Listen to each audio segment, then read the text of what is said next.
It was a regular evening at McDonald's. The smell of fresh fries and burgers filled the air as families and friends enjoyed their meals. Aisha Carter, a 14-year-old black girl, sat at a table near the window, eating a burger and scrolling through her phone. She had just finished school and had stopped by to grab a quick meal before heading home. The restaurant was busy, with people chatting, laughing, and placing their orders. Nothing seemed unusual until two police officers walked in. Their eyes scanned the room, looking for someone. Aisha barely noticed them at first, but suddenly they walked straight toward her table. "Stand up, young lady," one of the officers, a tall man with a serious face, ordered. Aisha looked up, confused. "Excuse me?" she asked, her heart starting to pound. The second officer, a woman with short hair, pulled out a notepad. "We have a report of a shoplifter matching your description. Come with us." Aisha blinked. Shoplifting. That didn't make sense. She hadn't left McDonald's since she arrived. "I think you have the wrong person," she said, trying to stay calm.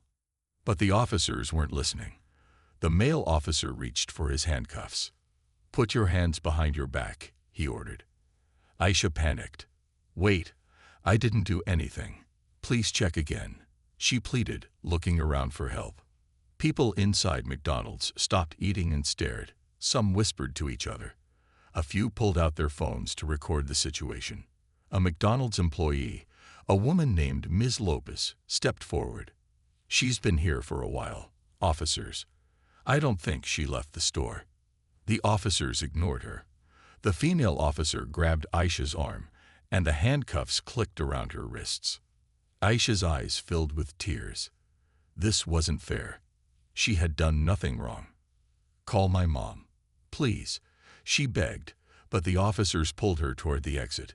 The customers grew uneasy. A young man near the counter spoke up. "Are you sure she's the right person? She looks like a kid." "She matches the description," the male officer replied, not looking back. Aisha's mind raced. What description? What mistake was happening?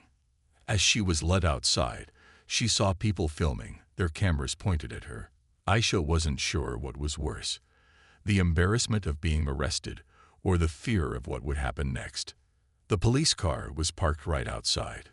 The cold metal cuffs dug into her wrists, and she felt her whole body shaking. She thought about her mother. She needed to call her. She needed someone to believe her. As the car door opened, one thing became clear. This nightmare was just beginning. As Aisha was forced into the back of the police car, her heart raced. The cold metal handcuffs were tight on her wrists, and she felt a sinking feeling in her stomach. What was happening? Why were the officers treating her like a criminal? She wanted to scream, but she couldn't find the words. The car ride to the station felt like it took forever. She stared out the window, her mind racing, thinking about her family, her school, and her life before this terrifying moment. She never expected her day would turn into a nightmare. All she had wanted was a quick meal at McDonald's, but now everything was changing. At the police station, things only got worse. The officers didn't seem to care about Aisha's confusion or fear. They walked her into a small room, and one of the officers started filling out paperwork. Aisha sat down on a hard metal chair, still in shock. She could hardly believe this was happening to her. She had done nothing wrong. "Can I please make a call to my mom?" Aisha asked, her voice shaking. The officer glanced at her but didn't say anything at first. He was busy writing. Aisha repeated the question, her voice a little louder this time. Finally, the officer sighed and handed her a small phone. "One call. Make it quick." Aisha's fingers were trembling as she dialed the number. Her mom had always been her rock, the one person she could count on no matter what. As soon as her mother picked up the phone, Aisha burst into tears. "Mom, I've been arrested," she cried, barely able to get the words out. "They think I shoplifted, but I didn't. I didn't do anything." On the other end of the line, Deborah Carter, Aisha's mother, was already starting to panic. "What? Aisha, where are you?" Aisha tried to explain, but it was hard to get the words out between sobs. Her mom demanded to speak to the officers, but they just told her to wait outside. Aisha's world seemed to be falling apart. This was all a huge mistake, and yet no one seemed to be listening. As she sat there, she heard voices outside the room. The employees at McDonald's were trying to get answers, but the officers weren't being very helpful. The restaurant manager, Ms. Lopez, came to the station after hearing about Aisha's arrest. She told the officers that Aisha had been at McDonald's the whole time and couldn't possibly be the person they were looking for. But the officers just waved her away. Back in the small room, Aisha began to feel hopeless. She didn't know what else to do. She had never been in trouble with the law before, and this felt so unfair. Was this really happening? Why did no one believe her? Then, just as Aisha started to lose hope, the door to the room opened. Her mom, Deborah, rushed in, her face full of anger and worry. Aisha's heart lifted just to see her. "Mom," Aisha cried, her voice filled with relief. Deborah quickly hugged her daughter, trying to calm her down. She was ready to fight for Aisha, but she knew they had a long road ahead of them. As Aisha sat in the small, cold room, she could feel her heart racing. Her mom, Deborah, was standing by her side, speaking with the officers in a calm but firm voice. She wasn't going to let them get away with this, but even though Deborah was doing everything she could to figure out what had gone wrong, Aisha could still feel the weight of the situation pressing down on her. The two officers who had arrested Aisha were still in the hallway, talking to each other. Aisha could hear their voices, but she couldn't make out the words. She was too scared to care about much else, but her mom had a plan. Deborah was demanding that the officers examine the security footage from McDonald's and the store across the street to see if the story matched the description they had been given. Minutes passed before the officers finally returned to the room. Officer Reynolds, the younger of the two, looked uncomfortable as he walked in. He avoided looking at Aisha and instead focused on the paperwork in his hands. The older officer, Sergeant Cole, walked in behind him with a stern expression, as if nothing was wrong. "We've checked the report again," Sergeant Cole said. "The description of the suspect matches, but we'll need to look at the footage to confirm." Aisha didn't understand. What was he talking about? What report? She didn't even know what they were accusing her of. The only thing she knew for sure was that she was not the person they were looking for. Deborah's voice broke through her thoughts. "You need to see the footage from McDonald's and the store where the shoplifting is supposed to have happened. You'll see that my daughter wasn't even in the store when it happened. She's been here, at McDonald's, this whole time." Sergeant Cole frowned, and with a quick nod, he left the room to speak with the other officers. Aisha looked at her mom, and for the first time since the arrest, she felt a little bit of hope. Maybe, just maybe, the truth would finally come out. It wasn't long before the officers returned, but this time, something was different. Officer Reynolds walked in with a serious expression on his face. His eyes met Aisha's briefly before he looked away again. He wasn't sure what to say. "We checked the footage from McDonald's," Officer Reynolds said quietly. "And there's a problem. The suspect's description doesn't match Aisha at all." Deborah's eyes widened. "So you're telling me that you arrested my daughter based on a description that wasn't even close?" The officer looked embarrassed. "It appears we made a mistake. The woman who was actually involved in the shoplifting was older, wearing a red hoodie, and much taller." Aisha couldn't believe it. How could they have gotten it so wrong? She was a 14-year-old girl wearing a school uniform, not a red hoodie, and definitely not a woman. She was starting to feel the anger rising inside her. Sergeant Cole stepped in and looked at Aisha. "We're sorry. It was a misunderstanding, and we should have checked more carefully before arresting you." But Aisha wasn't sure if just saying sorry would fix everything. How could they have treated her this way? How could they have ignored her innocence so easily? As Aisha sat there, still stunned, her mother's voice cut through the tension. "This isn't over. We will make sure this mistake is corrected. This shouldn't have happened to my daughter." Aisha nodded, feeling a sense of relief, but she also knew this wasn't the end. This was just the beginning of a fight that would take everything they had to win. The truth had come out, but it was clear that the journey ahead wouldn't be easy. Aisha felt like the room around her was closing in. She could still feel the cold handcuffs on her wrists, even though they were now gone. The police officers had removed them once they realized their mistake, but Aisha's hands still felt numb from where they had been. She was shaken, unsure of what would happen next. Her mom, Deborah, was still speaking with the officers, her voice strong and steady. But Aisha could tell her mom was angry. Deborah was no stranger to dealing with difficult situations, but this one was different. This was her daughter who had been falsely accused. Aisha's stomach twisted with worry. "Can I call my mom?" Aisha had asked earlier, her voice trembling. When the officer handed her the phone, she almost didn't know what to say. But she knew one thing: she needed to talk to her mom. She quickly dialed her mom's number. The phone rang, and Aisha held her breath, waiting. The moment her mom picked up the phone, Aisha's heart broke. "Mom, I don't know what's going on. They arrested me. They think I stole something." Aisha's voice cracked as tears filled her eyes. Deborah's voice on the other end was full of confusion and panic. "What? What are you talking about? Where are you?"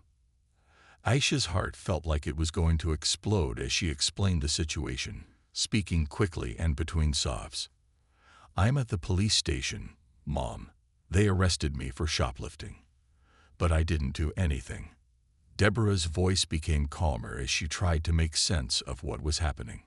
"Okay, sweetheart, just stay calm. I'm coming. I'll be right there." Aisha wiped her eyes, feeling a little better knowing her mom was on the way. But deep down, she couldn't shake the feeling that something was wrong. Why had this happened? Why had the officers arrested her without checking the facts? The officers told her to wait in the small room again, while they spoke with her mother when she arrived. Aisha sat there, nervously looking at the clock on the wall. It felt like hours, even though it was only a few minutes. She couldn't help but think about everything that had led to this moment. All of this started over a mistake, a mix-up in the description of the real thief. Aisha had done nothing wrong, yet here she was, sitting in a police station. Soon, the door opened. Deborah walked in, her face full of concern but also determination. Aisha rushed to her mom and hugged her tightly, as if her mom could make everything better just by being there. "I'm so sorry, baby," Deborah whispered, holding her close. "I'm going to make sure this never happens again. We're going to fix this, I promise." Aisha felt a little better knowing her mom was there, but she was still scared. Her world had been turned upside down, and she wasn't sure what to do next. Would the police apologize? Would they even take responsibility for what they had done? Deborah, who was used to dealing with tough situations, stepped forward. "You're not going to be alone in this. We're going to fight for the truth." Her voice was strong, but Aisha could hear the emotion in it. She knew this was a moment that could change everything for their family. Aisha nodded, feeling a little stronger with her mom by her side. But this wasn't over yet. The hardest part was still to come, making sure that this mistake never happened to anyone else again. After the long moments of waiting, Aisha was finally able to feel the comfort of her mother's presence. The police officers had led Deborah into the small room where Aisha was sitting, and the feeling of relief washed over her. But even with her mom there, she couldn't stop thinking about what had just happened. How could the officers have gotten it so wrong? The room was quiet for a while. Deborah stood beside Aisha, her hand gently resting on her daughter's shoulder. The tension in the air was thick, but Aisha knew one thing for sure: her mom was not going to let this slide. Deborah was determined to make sure the truth came out. While they waited for the officers to return, Aisha couldn't help but think about how she was just an ordinary girl, how she had just been sitting in McDonald's, eating her meal and texting her friends, when her world suddenly changed. How could something as simple as grabbing a burger turn into a nightmare? Finally, after what felt like forever, Officer Reynolds and Sergeant Cole walked into the room. The expression on their faces was different from before.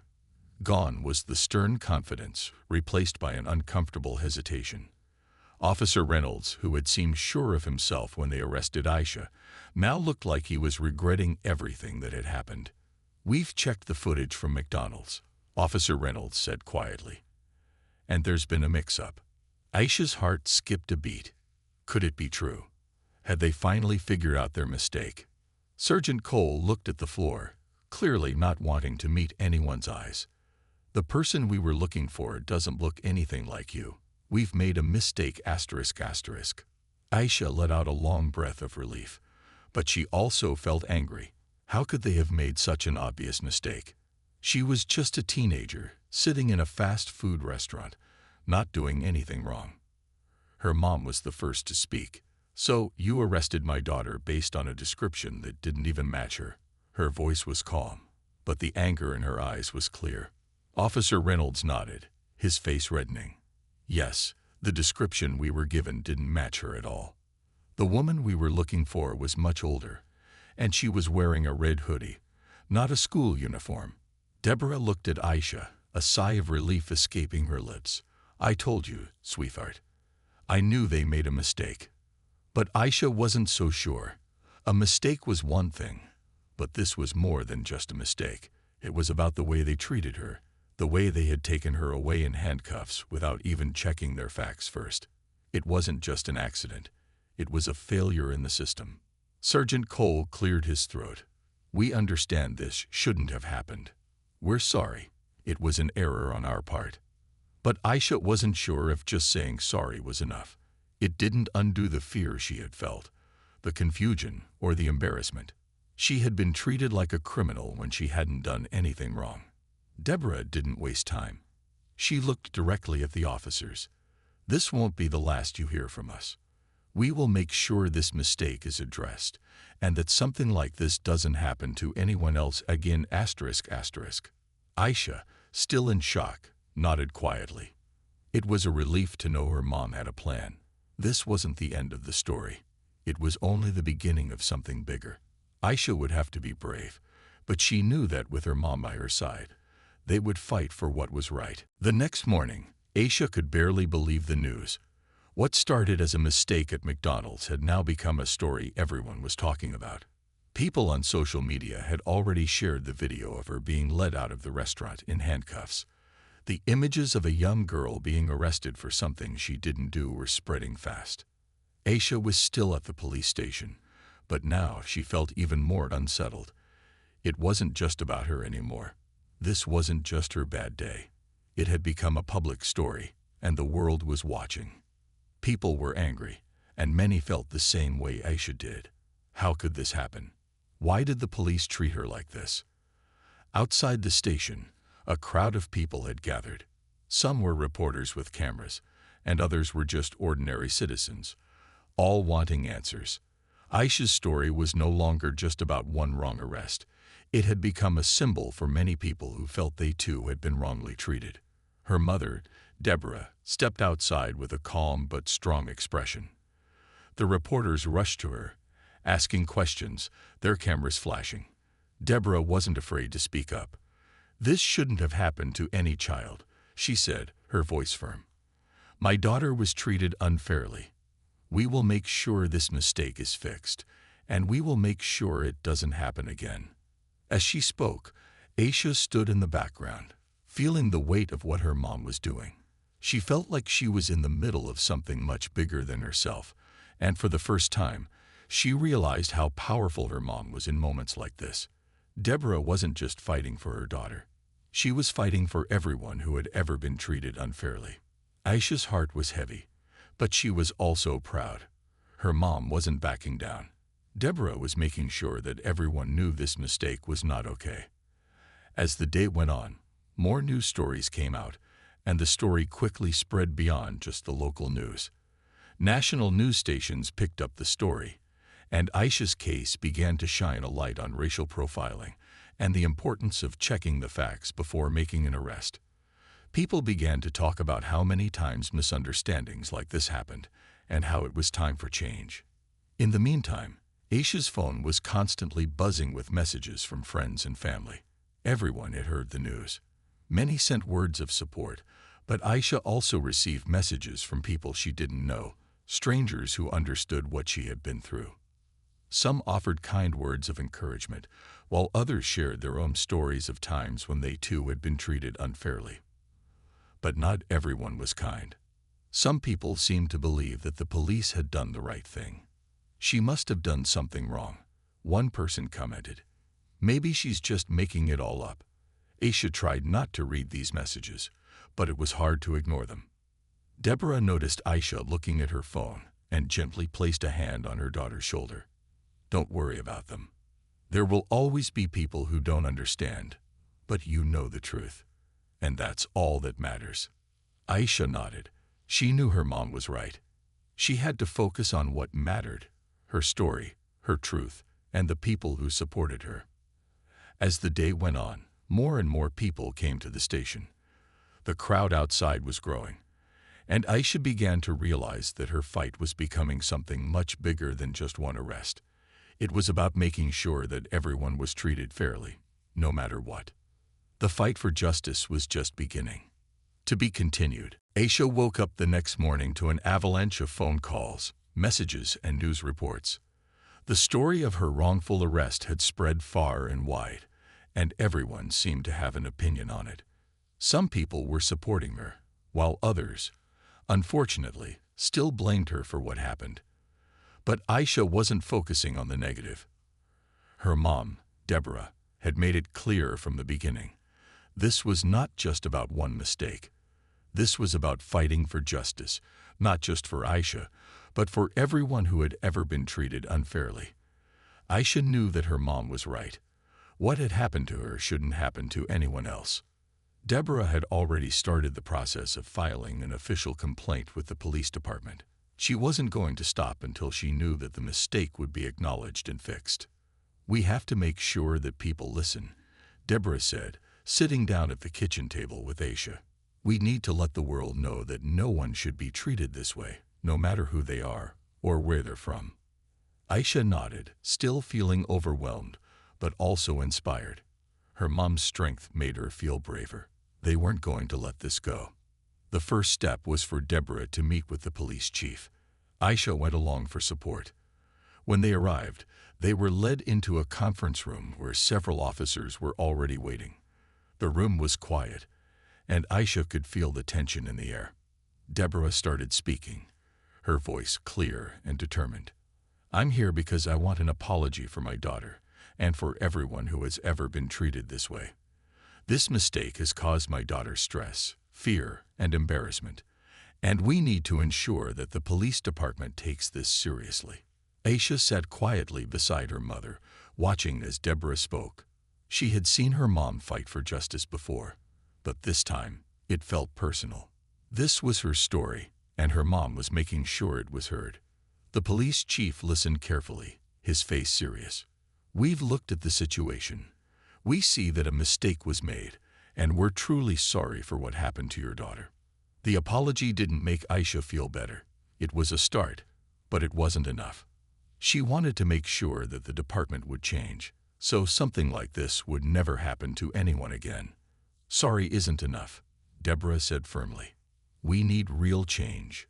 We need new procedures that make sure this doesn't happen to any child. We need training to ensure that the officers know how to properly handle situations like this." Aisha was amazed at how her mom kept pushing for what was right. She realized that this fight wasn't just about fixing a wrong. It was about creating a system where people's lives were respected. No one should be treated like Aisha had been. The meeting continued for hours, and by the end, they had come up with a plan. The police department agreed to implement better training for officers, focusing on proper investigation procedures before making an arrest. They also promised to hold themselves more accountable, ensuring that situations like Aisha's would never happen again. Aisha left the meeting feeling both relieved and proud. The road ahead would be long, but they had won a small victory. The officers had admitted their mistake, and changes were coming. As she looked up at her mom, Aisha smiled. "We did it, Mom. Deborah smiled back, her eyes full of love. This is just the beginning, sweetheart. We're going to keep fighting, and we're going to make a difference. Aisha felt stronger than ever. Her fight for justice had just begun, and she was ready to take it all the way. The days after the meeting with the police chief felt like a blur. Aisha couldn't believe how much had changed in such a short time. Her story had moved from a single incident to something much bigger. People were listening, and it felt like she was part of something important. News outlets continued to follow her case, and Aisha was quickly becoming a voice for justice and fairness. Her mom, Deborah, was working hard to make sure the changes they had talked about were put into action. But now, Aisha was ready to do more.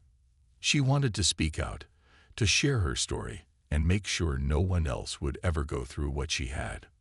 One day, Aisha received a call from the local community center. They wanted her to come speak at an event about racial profiling and police accountability. At first, Aisha was nervous. She had never spoken in front of a crowd before, and the thought of sharing her personal experience felt overwhelming. But her mom encouraged her. "Aisha, your voice matters. People need to hear what happened to you," Deborah said. "This is your chance to make a real change." Aisha thought about it for a moment. This was bigger than her own fears. This was about making sure no one else was treated the way she had been. She agreed to speak, and the next week, she stood in front of a room full of people at the community center. Her heart raced as she took the microphone, but she took a deep breath and began. "Hi, my name is Aisha Carter. A few weeks ago, I was arrested for something I didn't do. I was accused of shoplifting, even though I was just eating at McDonald's." The crowd was silent, listening closely. Aisha continued, her voice growing stronger with each word. "I was scared, confused, and I didn't know what was happening. But what hurt the most was that no one believed me. The officers didn't check the facts. They didn't even listen to the people who tried to help me." She paused, looking out at the faces in the audience. She could see that her story was reaching people. "This is about more than just me. It's about making sure everyone is treated fairly, no matter who they are. We need to hold the police accountable, and we need better training to make sure this doesn't happen again." The room broke into applause, and Aisha felt a wave of pride. She wasn't just a victim anymore. She was a voice for change, and people were listening. After the event, more opportunities came for Aisha to speak out. She started to get involved in local community groups that focused on police reform and racial equality. Her story inspired others to share their own experiences, and together, they began working toward a future where everyone could feel safe and respected. Aisha knew the fight wasn't over. There was still a long way to go. But with each speech, each conversation, she felt stronger. Her voice was making a difference, and her courage was inspiring others to stand up for what was right. As Aisha walked home that day, she thought about how far she had come. Just a few weeks ago, she was a scared girl sitting in a police station. Now she was a young woman fighting for justice. She looked at her mom, who was walking beside her, and smiled.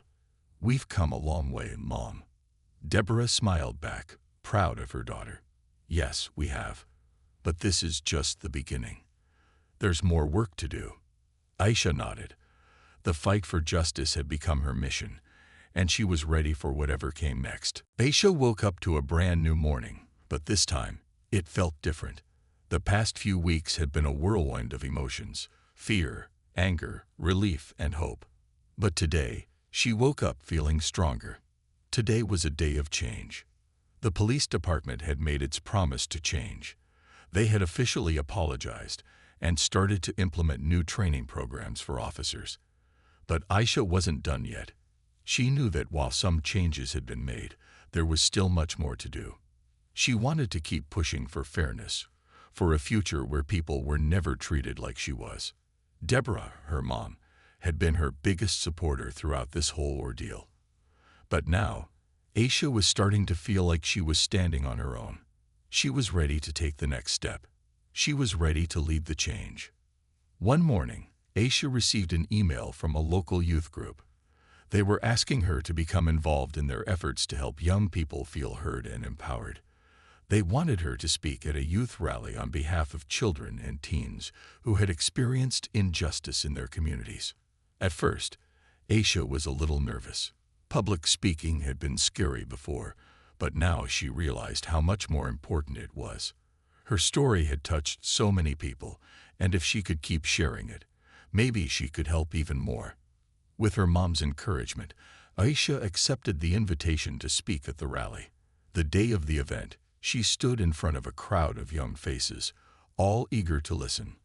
Aisha took a deep breath, feeling a wave of nerves, but also excitement. She was about to tell her story again, her truth. My name is Aisha Carter. A few weeks ago, I was arrested for something I didn't do.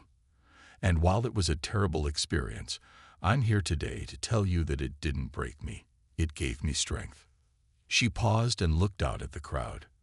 Aisha could see the faces of other young people who were nodding, some with tears in their eyes, others with hopeful expressions. They understood her. They had their own stories. Aisha continued, "When something wrong happens to you, you have two choices. Let it defeat you or use it to make a difference. I choose to use it to make a difference. I want to make sure that what happened to me doesn't happen to anyone else.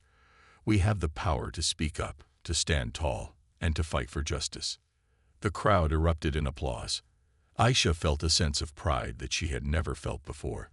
She wasn't just sharing her story anymore. She was leading the way for others to feel heard and empowered. After the rally, Aisha's life began to change even more. She continued speaking at events, helping organize community meetings, and working with organizations that focused on police reform and youth empowerment. Everywhere she went, people thanked her for her courage. Her story was no longer just a story of one mistake. It had become a symbol of hope and strength for so many others. At the end of the day, Aisha came home, exhausted but happy. She sat with her mom on the couch, smiling. "I never thought my story would make such a difference." Deborah smiled and put her arm around her daughter. "You've always had the power to make a difference, Aisha. You just had to find it. And now, the world is listening." Aisha nodded, her heart full.